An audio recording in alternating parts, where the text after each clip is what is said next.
482 के लिए तो कैजुअल, पार्ट टाइम और फुल टाइम एक्सपीरियंस चल जाता है, क्या 186 के लिए भी चल जाएगा ये?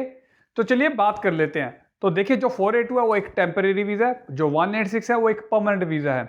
उसकी डिफरेंट डिफरेंट स्ट्रीम्स होती हैं। तो बेसिकली उसके लिए जो रिक्वायरमेंट होती है वो 3 साल के फुल टाइम की एक्सपीरियंस की रिक्वायरमेंट होती है, unless there is a exemption. तो मोस्ट ऑफ केसेस में, जब मोस्ट ऑफ ऑक्यूपेशंस के लिए आपको फुल टाइम एक्सपीरियंस दिखाना पड़ेगा, बहुत रेयर ऐसी ऑक्यूपेशंस हैं जिसमें इसकी जरूरत नहीं है, unless there is a labour agreement. तो हम नॉर्मल प्रोसेस की बात करते हैं। तो 3 साल का फुल टाइम एक्सपीरियंस आपको चाहिए था अगर डायरेक्टली अप्लाई कर रहे हो, अगर 482 के थ्रू कर रहे हो तो 2 साल का फुल टाइम।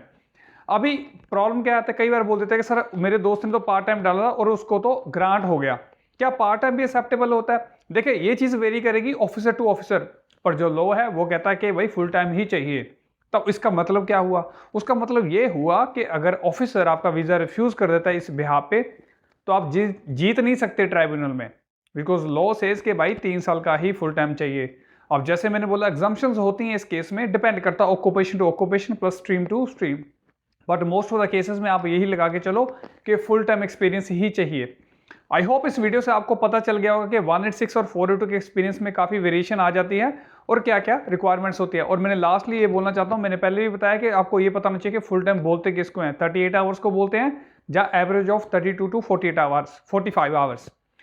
अगर इस वीडियो के बाद भी आपको समझ नहीं आता तो आप हमें कॉन्टेक्ट कर सकते हैं, हमारी ब्रांच को विजिट कर सकते हैं, क्योंकि आपको पता है सोल्यूशन तो हम दे ही देंगे। Thank you.